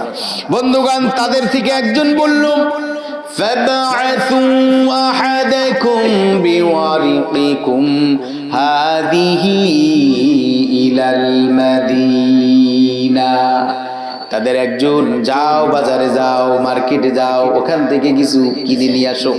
টাকা পয়সা দিয়ে এরপরে বললেন যাও কিছু কেনাকাটা করে আসো। তারা যখন ওই মুদ্রা নিয়ে আসলেন, আসার পরে দোকানদারদেরকে যখন দিলেন, তারা দেখে বলল আরে এই মুদ্রা তোর প্রচলন এখন না, এটা আউট অফ মার্কেট হয়েছে আরো শত শত বছর আগে, এটা তো এখন চলবে না। মুহূর্তের মধ্যেই লোকজন জড়ো হলো। যে ঘটনা কি, সবাই দেখলো যে না, এই মুদ্রা গবেষণা করে বের করলো যে 300 বছর আগে এই মুদ্রার প্রচলন ছিল, এটা মার্কেটে চলছিল, এখন আর এটা মার্কেটে চলে না। বাইদি ভাই, এই খবর আর চলে গেল, খবর পৌঁছে গেল সমসাময়িক সময়ে। ওই সময় যিনি রাজা ছিলেন তার কাছে এই খবর পৌঁছে গেল। তিনি তাদেরকে ডেকে পাঠালেন।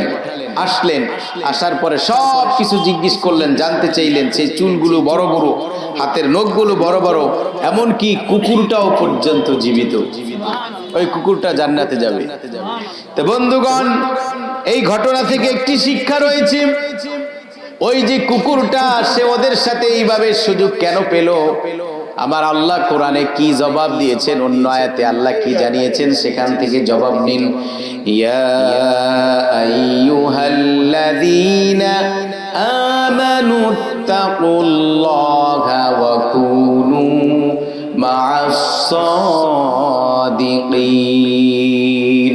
আল্লাহ জানিয়েছেন, ও আস্তিকেরা, ও ইমানদারেরা, ও বিশ্বাসীরা, তোমরা সত্যবাদী যারা, তোমরা তাদের সঙ্গী হয়ে যাও। কাদের সঙ্গী হবে? তাহলে এই কুকুরটা কার সঙ্গী হয়েছিল? কাদের?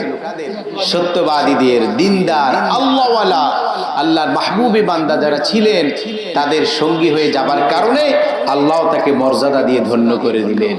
এখন এবার সিদ্ধান্ত নেন, কি হারামখোরের সাথে চলবেন না হালাল খোরের সাথে চলবেন? আল্লাহওয়ালা দিনদারের সাথে চলবেন না মুনাফিক বেঈমান তাদের সাথে চলবেন? আমরা তো এমন মুসলমান, 5 টাকা দামের 1 কাপ চায়ে আমরা ইমানটাকে শেষ করে দিই। 1 প্যাকেট সিগারেটের কারণে আমরা ইমানটাকে জাগায় শেষ করে দিই। কে ওরা একটা গালি দেয়, হুজুরটারে পারবি গালি দিতে? হ্যাঁ পারবো। কি বর্তমানে যে লেটেস্ট গালি, রাজাকার হয়ে গালি দেয়, জঙ্গি বলে গালি দে। বিশ্বনবীকে কাফেররা বলতো পাগল, গণক, মিথ্যাবাদী, এই বলে বলে কবি, এই বলে বিশ্বনবীকে ওরা গালি দিত। আর আজকে আমরা যারা আলেম, আমাদেরকে এই বলে তিরস্কার করা হয়। রূপ একটু চেঞ্জ হয়েছে, কর্ম কিন্তু প্রায় এক। তো ভাইরা আমার, আল্লাহর কুদরত দেখুন। এই ঘটনা থেকে রাজার কাছে যখন নিয়ে আসা হলো, রাজার সসম্মানে তাদেরকে ছেড়ে দিলেন, যাও তোমরা স্বাধীন। তারাও চিন্তা করলেন আর কিভাবে থাকবো, চলো আমরা গুহার দিকে চলে যাই। বন্ধুগণ, তারা গুহার মধ্যে চলে আসলেন। আল্লাহ তাদের ওই গুহার মধ্যেই মৃত্যু দিয়ে দিলেন, ওখানেই মরণ হলো। আর ওই জায়গার উপর ওই রাজা একটি মসজিদ তৈরি করলেন। ক্বালাল্লাযীনা গালাবু আলা আমরিহিম লানাত্তাখিযান্না আলাইহিম মাসজিদা। ওই জায়গায় একটি মসজিদ তৈরি করলো শাসক। বন্ধুগণ, তারা দুনিয়া থেকে বিদায় নিলেন। আল্লাহর কুদরত এই ঘটনা থেকে দেখুন, তারা সুদীর্ঘ 300 বছর অথবা 309 বছর ওই গুহার মধ্যে ছিলেন। যদি আপনি সৌর হিসাব করেন, 300 বছর। আর যদি চাঁদের হিসাব করেন 309 বছর। 100 বছরে সৌর হিসাব বছর যদি ধরেন 100 বছরে চাঁদের আলোকে হয় 103। তাহলে এইরকম যদি 300 বছর হয় তো কত হয় টোটাল? 309। তো চাঁদের হিসাবে 309 আর সূর্যের হিসাবে 300 বছর। তো বন্ধুগণ, এইখান থেকে আমরা যে ঘটনা, যে কুদরত আমরা দেখতে পারলাম, আমরা যেটা এখান থেকে শিখে নিতে পারি সেটা হলো আমার আল্লাহর কুদরত। আল্লাহ যদি চান মুহূর্তের মধ্যে তাকে মেরে শত শত হাজার হাজার বছর পার করিয়ে দিবেন। এটা আল্লাহর কাছে কোনো ব্যাপার না।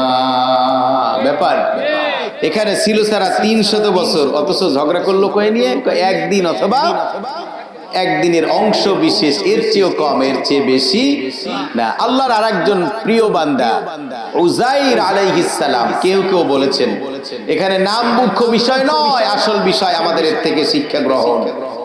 সেই উযাইর আলাইহিস সালাতু ওয়াস সালাম তিনি এক জনপদ দিয়ে যাচ্ছিলেন, অতিক্রম করছিলেন। যেতে যেতে তার মধ্যে চিন্তা হলো, এই যে ভবন, এই যে প্রাসাদ, এই যে গৃহ, ঘর বাড়ি, বৃক্ষ রাজি, এলাকা, নদী নালা, পাহাড় পর্বত, এগুলো আল্লাহ এক সময় মেসাকার করে দিবে, শেষ করে দিবে। এরপরে আল্লাহ আবার পুনরায় আমাদেরকে সৃষ্টি করবে। এটা বিশ্বাস তো করি মনে প্রাণে, কিন্তু প্র্যাকটিক্যাল যদি একটু দেখা যেত আরো ভালো হতো। এটা তার মনে মনে ইচ্ছা। আমার আল্লাহ আজরাইলকে বললেন, ওরে ধর। তখন তার জান কবজ করলেন। তার সাথে গাদা ছিল এবং তার সাথে খাদ্য সামগ্রী ছিল। বন্ধুগণ, যখনই মৃত্যু দিলেন, মৃত্যুর কোলে ঢলে পড়লেন।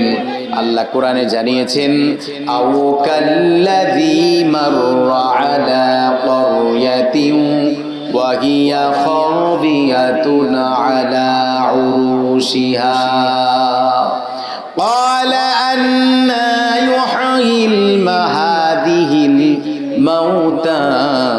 বন্ধুগণ, কোরআনুল কারীমে সাক্ষ্য দেয়, ওই জনপদ দিয়ে যখন উযাইর আলাইহিস সালাম যাচ্ছিলেন, আন্না ইউহয়ি, তিনি বললেন, আল্লাহ এদেরকে মৃত্যু দিয়ে আবার তুমি কিভাবে জীবিত করবে মরার পরে? আমার আল্লাহ তখন তারে মরণ দিলেন, তুই মর। যখন ওই বান্দা মারা গেলেন, 100 বছর ওই অবস্থায় ওই জমিনে ফেলে রাখলেন আল্লাহ।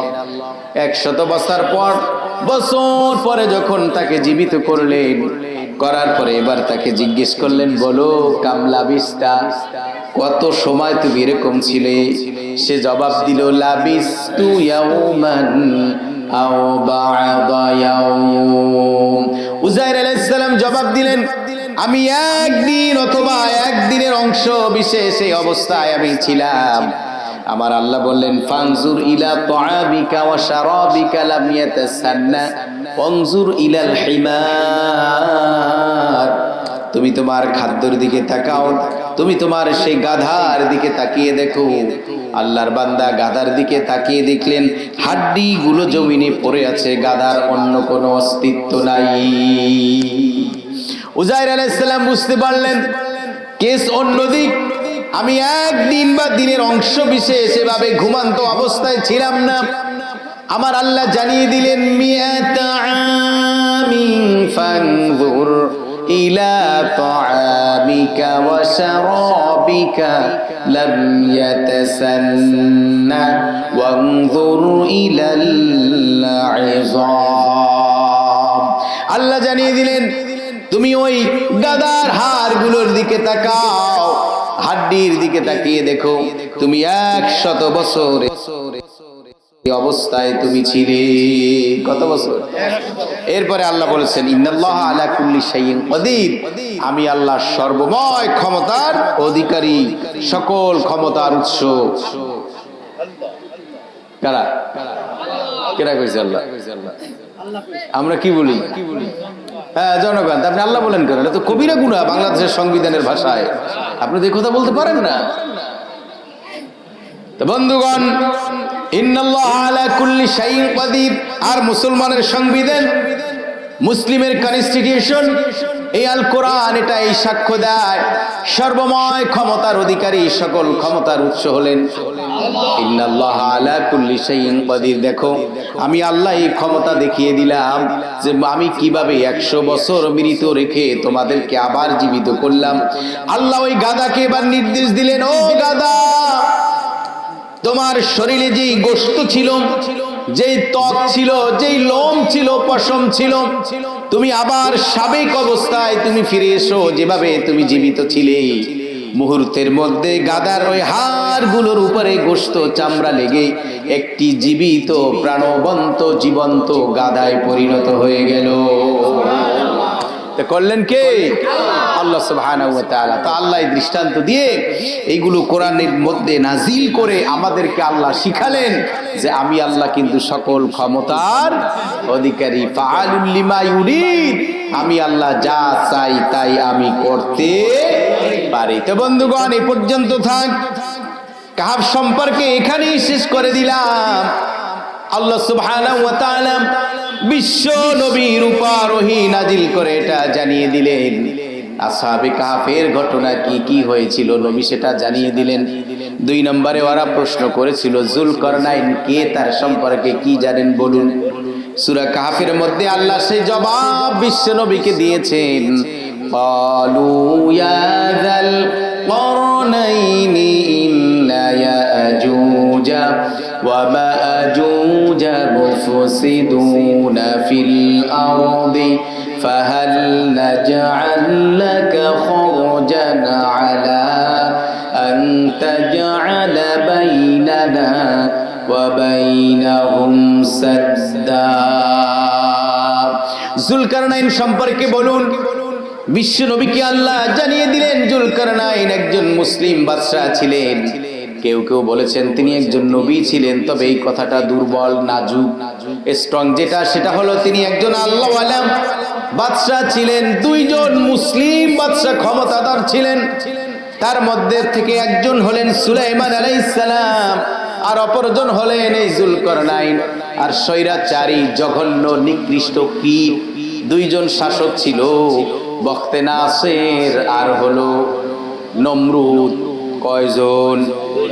এই 2 জন নিকৃষ্ট আর উৎকৃষ্ট ছিলেন 2 জন, সুলাইমান এবং যুলকারনাইন। যুলকারনাইন গোটা দুনিয়া প্রায় একদিক ছাড়া বাকি 3 দিক তিনি ভ্রমণ করেছিলেন।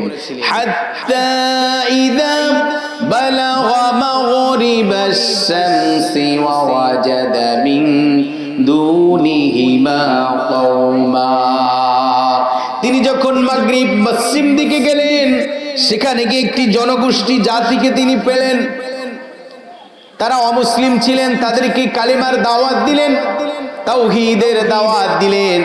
আল্লাহ তাদেরকে, আল্লাহ যুলকারনাইনকে 2টি অপশন দিলেন। যুলকারনাইন, তুমি কি এদেরকে সরাসরি হিট করতে চাও? তুমি কি এদেরকে সরাসরি একেবারে মেসাকার করে দিতে চাও, নাকি এদেরকে সুযোগ দিতে চাও, তাবলীগের মাধ্যমে, দাওয়াতের মাধ্যমে দ্বীন বোঝাতে চাও? যুলকারনাইন বললেন, ওগো আল্লাহ, আমি এদেরকে তাবলীগের মাধ্যমে, দ্বীন বোঝানোর মাধ্যমে এদেরকে আমি দাওয়াত দিতে চাই, সরাসরি আমি এদেরকে কতল করতে চাই না। আল্লাহ বললেন, ঠিক আছে, তোমাকে এই অবকাশ দেওয়া হলো, তুমি এদেরকে দ্বীনের দাওয়াত দাও। তাদেরকে দ্বীনের দাওয়াত দিলেন যুলকারনাইন। তিনি এমন জায়গা দুনিয়া থেকে যখন তিনি যাচ্ছিলেন, ভ্রমণ করছিলেন, যে বাহনে করে ঢুকতে ঢুকতে গিয়ে একেবারে নিকষ কালো ঘোর অন্ধকার তার মধ্যে প্রবেশ করলেন। প্রবেশ করতে গিয়ে দেখেন যে হাতের ডানে বামে অনেক মুদ্রা, অনেক দামি দামি কিছু জিনিস, কিন্তু অন্ধকার, কিছু দেখছেন না। ওগুলো তিনি কুড়ে নিলেন, সংরক্ষণ করলেন। করার পরে যখন তিনি নিয়ে আসলেন, দেখেন মাশাআল্লাহ, এদি দামি দামি সেই স্বর্ণ মণিমুক্তা। তিনি তখন আফসোস করলেন, আল্লাহ, আরো যদি বেশি করে আনতাম। ওই সময় যদি তিনি দেখতেন, আরো বেশি করে আনতেন না? আনতেন, কিন্তু ওই সময় তো তিনি দেখতে পারেন নাই। অন্ধকারের মধ্যে যা বাচ্চা হাতের মধ্যে তাই নিয়ে এসছেন, যে কি না কি দেখি নিয়ে নেই। নেওয়ার পরে যখন গ্রহণ করার পরে যখন ওখান থেকে আলোর মধ্যে আসলেন, এসে দেখলেন মাশাআল্লাহ, এটা খুব দামি দামি জিনিস। এটা বুঝলে তো আমি আরো থলে ভরে নিয়ে আসতাম। বন্ধুগণ, এইভাবে ঘুরতে ঘুরতে তিনি চলে গেলেন ইয়াজুজ মাজুজের কাছে। কোথায়? বাইনানা ওয়া বাইনাহুম সাদ্দা। ইয়াজুজ মাজুজের কাছে যখন যুলকারনাইন চলে আসলেন, আসার পরে তিনি জানতে পারলেন এখানে যে ইয়াজুজ মাজুজ ওরা রয়েছে, ওরা বড় সন্ত্রাসী, ওরা দাঙ্গাবাজ, ওরা হাঙ্গাবাজ, ওরা জমিনে বিপর্যয় সৃষ্টি করে, মানুষের ক্ষতি করে। এগুলো যখন জানলেন তখন এই যুলকারনাইন তিনি বিশাল একটি প্রাচীর তৈরি করলেন লোহা দিয়া। কি দিয়া? লৌহ দিয়ে, লোহার পাত দিয়ে। আল্লাহ সেই কথাও কোরআনুল কারীম সূরা কাফের মধ্যে তিনি বলেছেন, হাত্তা ইদা জুবারাল হাদিদ, লৌহ দিয়ে তিনি প্রাচীর নির্মাণ করলেন, অল তৈরি করে রেখে দিলেন। ওয়ালের ভিতরে ইয়াজুজ মাজুজ ওরা আটক পড়ে গেল, আটকা হয়ে গেল, আর বের হতে পারছিল না। বন্ধুগণ, আজও পর্যন্ত ওই যুলকারনাইন ইয়াজুজ মাজুজ প্রতিদিন এসে ওরা খনন কাজ শুরু করে প্রাচীর ভাঙার জন্য চেষ্টা করে। রসুনের সোলার মতো পাতলা হয়ে যায়। ইনশাআল্লাহ বলে না, যেদিন ইনশাআল্লাহ বলবে ওদিন ওরা ভেদ করে আসতে সক্ষম হবে। এছাড়া ওরা করতে পারবে, ওরা ক্ষান্ত হয়ে যায়, কাজ স্টপ করে দেয়, থামিয়ে দেয়, যে না আজকে আর কোনো কাজ করব না, থাক আগামীকালকে এসে আবার এই কাজটি করব। যখন ওরা আবার চলে আসে, এসে দেখে যে সাবেক দিন যা করেছিল, শুরুতে যেরকম ছিল ঠিক ওই রকম অবস্থা, যা করে রেখেছিল সেই অবস্থায় আর নাই। ওরা দেখলো যে কি ঘটনা কি, আবার ওরা পরিশ্রম শুরু করে, কাজ করা শুরু করে দেয়, ওটা করবে, ভেদ করে ফেলবে। কিন্তু যখনই পাতলা হয়ে যায় তখন দেখে দেয়, থাক আজকে আর করব না, আবার আগামীকাল কি করব, কিন্তু ইনশাআল্লাহ বলে না। বন্ধুগণ, বিশ্বনবী জানিয়েছেন যুলকারনাইনের সংখ্যা, ইয়াজুজ মাজুজের সংখ্যা এত বেশি হবে, বনি আদম হবে 999 জন, ইয়াজুজ মাজুজ হবে 999 জনের মধ্যে বনি আদম হবে মাত্র একজন। এবার চিন্তা করুন কত সংখ্যা হবে। তাবরিয়া উপসাগর, এই উপসাগর যখন ইয়াজুজ মাজুজেরা তারা যখন অতিক্রম করবে, পার হয়ে যাবে, তাবরিয়া উপসাগরের পানি পান করে শেষ করে ফেলবে, সর্বশেষ যেই দলটি ইয়াজুজ মাজুজের ওখান থেকে অতিক্রম করবে, ওরা বলবে কোনো এক সময় এই সাগরে পানি ছিল। এবার চিন্তা করে দেখেন সংখ্যা কি পরিমাণ। একজন বনি আদম আর একজনের তুলনায় কয়জন ওরা? 1000-এর কাছাকাছি, 900। এটা হলো মিনিমাম, ম্যাক্সিমাম আরো বেশি, এর চেয়েও বেশি হতে পারে, এ ব্যাপারেও হাদিস রয়েছে। তো বন্ধুগণ, আল্লাহর পয়গম্বর হযরত ঈসা আলাইহিস সালাম এবং ইমাম মাহদী দুনিয়ায় আগমন করবেন। আসার পরে ইমাম মাহদী এবং ঈসা আলাইহিস সালাম যৌথভাবে তারা আক্রমণ চালাবে কাফেরদের উপর, বেঈমানদের উপর, মুনাফিকদের উপর। দাজ্জাল আসবে, দাজ্জালের ফিতনা থেকে মুক্ত হয়ে যাবে। এরপরে আসবে ইয়াজুজ মাজুজ। এই ইয়াজুজ মাজুজদেরকে ঈসা আলাইহিস সালাম আল্লাহর কাছে দোয়া করার পরে এরাও শেষ হয়ে যাবে। ইয়াজুজ মাজুজ দেখবে দুনিয়ায় আমাদের মোকাবেলা করার জন্য কেউ নাই, তখন সে উল্লাসে মাতোয়ারা হবে, ফেটে যাবে, আকাশের পানে তীর ছুঁড়ে দিবে। আকাশে যারা আছে আসমানবাসী আল্লাহ ফেরেশতা, তাদেরকে এবার হত্যা করার উদ্দেশ্যে তীর মারবে। আমার আল্লাহ কুদরতি ভাবে তীরগুলোকে রক্ত লাগিয়ে, রং লাগিয়ে আবার ব্যাক করিয়ে দিবেন, রিটার্ন পাঠিয়ে দিবেন। যা ওরা যখন দেখবে মাথায় রক্ত লাগানো, রক্তে রঞ্জিত, ওরা তখন উল্লাসে ফেটে পড়বে, আসমানে যারা আছে তাদেরকেও হত্যা করেছি। আল্লাহর পয়গম্বর ঈসা এবং মাহদী তার অনুগত যারা, অনুসারী, অনুগামী যারা হবে, তাদেরকে নিয়ে তিনি চলে যাবেন তুরে সাইনায়, মুসা আলাইহিস সালাম ওই সেই পাহাড়ে। ওখানে যাবার পরে আমার আল্লাহর কাছে আবেদন করবেন, ওগো আল্লাহ, তুমি এই গজব, এই ইহুদিদের পরামর্শক্রমে দ্বিতীয় প্রশ্নের সলিউশন, যে মুহাম্মদ তুমি বলো, তুমি তো নিজেকে জবাব দিলেন যুলকারনাইন ছিল একজন আল্লাহর প্রিয় বান্দা, একজন গোলাম, একজন শাসক। তাকে যুলকারনাইন বলা হয় এই কারণে, দুই গুচ্ছধারী, মাথার চুলের মধ্যে দুটি গুচ্ছ ছিল, এজন্য একে কারনাইন বলা হয়। দুই গুচ্ছধারী বিশিষ্ট ব্যক্তিকে যুলকারনাইন বলা হয়, এজন্য তার নাম হয়েছে যুলকারনাইন।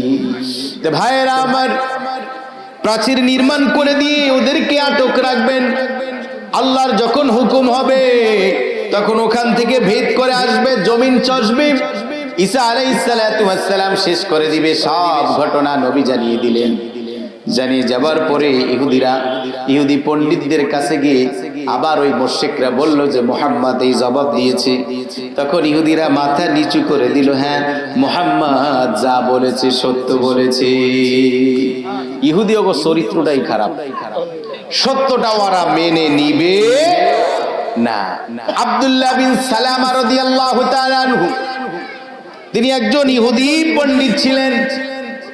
বন্ধুগণ, সূরা আহকাফের মধ্যে 26 পারায় তার ইসলাম ধর্ম কবুলের ঘটনাটা এসেছে। আমার আল্লাহ জানিয়েছেন, ওয়াশাহিদা শাহিদুম মিন বানি ইসরাঈলা আলা মিসলিহি ফাআমানা ওয়াস্তাকবারতুম ইন্নাল্লাহা লা ইয়াহদিল কওমাল যালিমিন। আল্লাহ জানিয়েছেন বনি ইসরাইলদের থেকে, ইহুদিদের থেকে একজন ব্যক্তি আব্দুল্লাহ আসে, এই সাক্ষ্য দিল, কালেমার ঈমান আনয়ন করলো। আল্লাহ নবীকে বললেন, ওগো নবী, আমাকে আপনি লুকিয়ে রাখুন, আমাকে আপনি আড়াল করে রাখুন। তো আড়াল করে রাখা হলো। রাখার পরে নবীকে শিখিয়ে দিলেন, নবী আপনি এই ইহুদি গোষ্ঠীটাকে ডাকেন, এদেরকে ডেকে পাঠান। বিশ্বনবী এদেরকে ডেকে পাঠালেন। আসলো, আসার পরে আল্লাহ নবী বললেন, তোমাদের দৃষ্টিতে, তোমাদের বিবেক বিবেচনায়, তোমাদের কাছে আব্দুল্লাহ কেমন লোক? মুহাম্মদ বলো কি, সে তো একজন জবরদস্ত জ্ঞানী লোক। ব্যক্তি হিসাবে কেমন? খুবই ভালো মানুষ। তার বাপ কেমন ছিল? তার বাপ আরো ভালো। সে কেমন ছিল? তিনিও তো আমাদের নেতা ছিলেন, এও এখন আমাদের বর্তমান নেতা, তাই নাকি? হ্যাঁ। বিশ্বনবী বললেন, দেখো আমি যদি তোমাদেরকে বলি যে আব্দুল্লাহ ইসলাম ধর্মে দীক্ষা নিয়েছেন, তিনি আর এখন তোমাদের স্বজাতীয় ভাই নয়, এখন সে আমার জাতি ভাই, সে আমার উম্মত, সে এখন মুসলমান, তোমরা কি এটা বিশ্বাস করবে? প্রশ্নই উঠে না। ইহুদিরা কি বলল? প্রশ্নই উঠে না, এটা কিছুতেই হতে পারে না। ভাইয়েরা রে আমার, বিশ্বনবী মুহাম্মদুর রাসূলুল্লাহ তিনি এবার বললেন, ও আব্দুল্লাহ তাড়াতাড়ি বেরিয়ে এসো। আব্দুল্লাহ বেরিয়ে আসলেন, বিশ্বনবীকে বললেন, আরিনি ইয়াদাকা ইয়া রাসূলুল্লাহ, ওগো নবী আমাকে হাতটি দিন, হাতটি দেখান।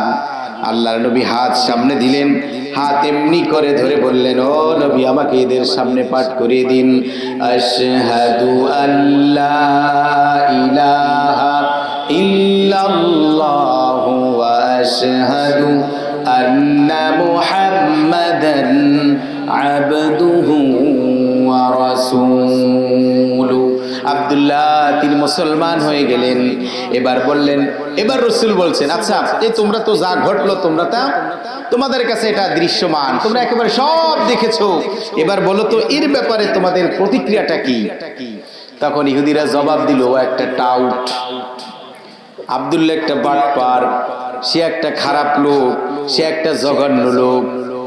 বিশ্বনবী বললেন, একটু আগে তোমরা বলেছিলে সে ভালো মানুষ, আর এখন কেন তোমরা মন্দ মানুষ বলছো? ইহুদিরা জবাব দিল, মুহাম্মদ যদি ওর অগোচরে আমরা বলতাম যে আব্দুল্লাহ খারাপ মানুষ, তুমি মুহাম্মদ বলতে, ইহুদিরা গীবাত করে এজন্য বলি নাই। ইহুদিরা গীবাত করে এজন্য বলি নাই। দেখছেন তো ভাইয়েরা আমার, আজ আমরা মুসলমান, আমাদের মধ্যে এই অবস্থা। কিছু কথা মিল পাওয়া যায়, ছেলেরে মাদ্রাসায় পড়াও না কেন, কেউ খাবে কি? খয়রাত করে খাবে, পড়ায় তো লাভ নাই, লাভটা হবে কি? বন্ধুগণ, এরকম অনেক অসঙ্গতি কথাবার্তা আমরা বলে ফেলি। যাই হোক ভাইয়েরা আমার, যেই কথা বলছিলাম, এই ইহুদি ওদের স্বভাবটাই এমন, ওদের চরিত্রটাই বাজে, ওরা আর মেনে নিতে পারলো না। কিন্তু আমরা মুসলমান এখন ইহুদি ছাড়া চলতে পারি না। আমাদের ঢং, আমাদের রং, আমাদের চুল কাটা, আমাদের পায়ের জুতা, আমাদের প্যান্ট শার্ট, আমাদের পোশাক, আমাদের পরিধেয় বস্ত্র, আমাদের গায়েরটা, আমাদের চাদর, আমাদের বিবাহ শাদী, আমাদের রাজনীতি, আমাদের ব্যাংকিং সিস্টেম, আমাদের চিন্তা চেতনা, আমাদের কবরের কাছে গিয়ে বোবা মানুষের মতো দাঁড়িয়ে থাকায় সব ইহুদি খ্রিস্টান এদের অনুকরণে, এদের আদলে, এদেরকে ডুপ্লিকেট করে, কপি করে আমরা এখন চলছি। কোন সুবহানাল্লাহ। তা ভাইয়েরা আমার, আল্লাহ এর থেকে আমাদের হেফাজত করুন। ওরা হলো ধোঁকাবাজ টাউট, বিশ্ব নবীর উপরে ঈমান আনয়ন করলো না। ওরা জানতো বিশ্ব নবী তিনি নবী, ওদের সন্তানদের চেয়ে ভালোভাবেই জানতো। আল্লাযীনা আতাইনাহুমুল কিতাবা ইয়ারিফুনাহু কামা ইয়ারিফুনা আবনাহুম। আমার আল্লাহ জানিয়েছেন, ওগো নবী, ওরা ওদের নিজেদের সন্তানদেরকে যেভাবে চিনে জানে, ওইভাবেও ওরা আপনাকে জানে। আপনি আল্লাহর নবী, আপনি আল্লাহর নবী। এরপরেও কিন্তু ঈমান আনায়ন করলো। তো বন্ধুগণ, ইহুদিরা দ্বিতীয় প্রশ্ন শিখিয়ে দিয়েছিল। বলো, দ্বিতীয় প্রশ্নের জবাবে বিশ্ব নবী যখন কাফেরদের জানিয়ে দিলেন যে এই ঘটনা, তখন ইহুদিরা মাথা নিচু করে দিল যে না, মুহাম্মদ যা বলেছে সত্য বলেছে, ঠিক বলেছে। এরপরেও কিন্তু ঈমান আনায়ন করার হলো না, কারণ হেদায়েতের মালিক কে? ইন্নাকা লা তাহদি মান আহাবাবতা ওয়ালাকিন্নাল্লাহা ইয়াহদি মান ইয়াশা। আল্লাহ জানিয়েছেন, ও নবী, আপনি যাকে ভালোবাসেন চাইলেই তাকে হেদায়েত দিতে পারেন না, হেদায়েত দেওয়ার মালিক হলাম আমি আল্লাহ। 3 নাম্বার প্রশ্নের আগের সূরা এর জবাব রূহ সম্পর্কে জিজ্ঞেস করেছিল। কি সম্পর্কে? যে মুহাম্মদ তুমি বলো রূহ কি জিনিস। আল্লাহ এর আগের সূরায় জানিয়ে দিলেন ওদের ওই কথাগুলো।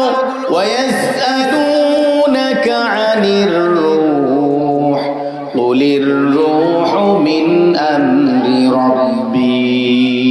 ওরা আপনার কাছে জানতে চায়, ওরা আপনাকে জিজ্ঞেস করে রূহ কি জিনিস। ও মুহাম্মদ তুমি রূহ সম্পর্কে বলে দাও। তখন বিশ্ব নবীকে আমার আল্লাহ জবাব শিখিয়ে দিলেন। ও বন্ধু আমার, আপনি জবাব দিয়ে দিন, রূহ কি জিনিসের পরিচয় ওদেরকে জানিয়ে দিন। কুলির রূহু মিন আমরি রাব্বি।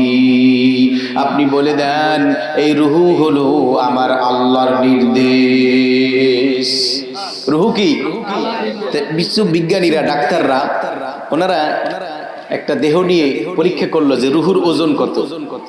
পরীক্ষা করতে গিয়ে একজন ব্যক্তি মরার আগে মুমূর্ষু অবস্থায় তাকে ওজন করলো, পরিমাপ করলো, মনে করেন দেখলো 100 কেজি। মরার পরে গিয়ে তাকে আবার ওজন করলো, দেখলো যে 100 কেজির সাথে আরো 500 গ্রাম বেশি, মনে করেন 150 কেজি। এটা দেখে তারা ধারণা করে নিল রূহুর ওজন 500। কত? আধা কেজি আর কি। পরে চিন্তা করলো যে এরকম একটার উপরে গবেষণা করেই যদি আমরা সার্কুলেশন করি, আমাদেরকে মানুষ উম্মত ছাড়া আর কিছু বলবে না, তাই আর একটা গবেষণা করি।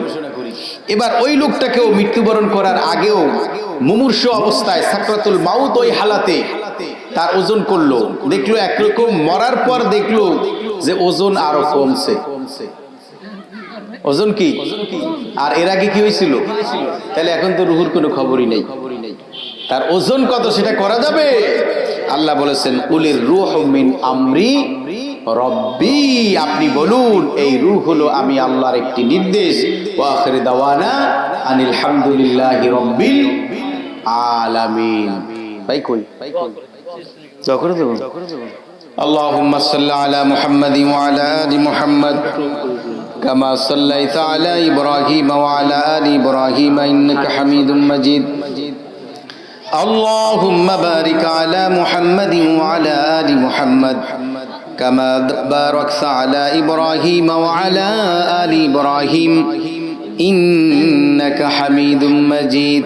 মরহুম আলহাজ গফুর সাহেব, মরহুম মোল্লা আরিফুজ্জামান, মরহুম আবুল খয়ের সর্দার, রিফাত বিন বাহার, মাসুদ রানা ভাইয়ের মায়ের জন্য দোয়া, মরহুম আলহাজ আলাউদ্দিন সাহেব, মরহুম আকবর সাহেব, মরহুম শুকুর আলী, মরহুম দিলু পাটোয়ারি, কবির ভাইয়ের মায়ের জন্য দোয়া সহ অত্র এলাকাবাসীর সকলের জন্য দোয়া চেয়ে আপনারা বসেন। এখন উঠে যাচ্ছেন কেন? এখন তো দোয়া করব, বেশি সময় দোয়া করব না, আপনারা একটু বসুন, অল্পতেই ছেড়ে দেবো ইনশাল্লাহ। বসে যান, আর উঠেন না, বসে যান, দোয়া করে দিচ্ছি। তো সম্মানিত হাজিরিন, যাদের নামগুলো বললাম আপনারা শুনেছেন, আর আমি নাম বললেই কি না বললেই কি, যিনি এর মালিক সে জানে কিনা? জানে। আমাদের দেশের মাননীয় প্রধানমন্ত্রীর ছেলের নাম কি? আপনারা বলুন তো, জয়কে শেখ হাসিনা বেশি চিনে নাকি আল্লাহ বেশি চিনে?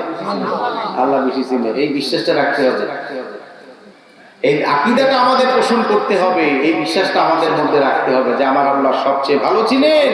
ওহুয়া মাআকুম আইনামা কুনতুম, তোমরা যেখানেই থাকো আল্লাহর অস্তিত্ব, আল্লাহর ইলম তোমাদের সাথে রয়েছে। তো যাই হোক, আপনারা আমার জন্য দোয়া করবেন, আর আমিও আপনাদের জন্য দোয়া করি।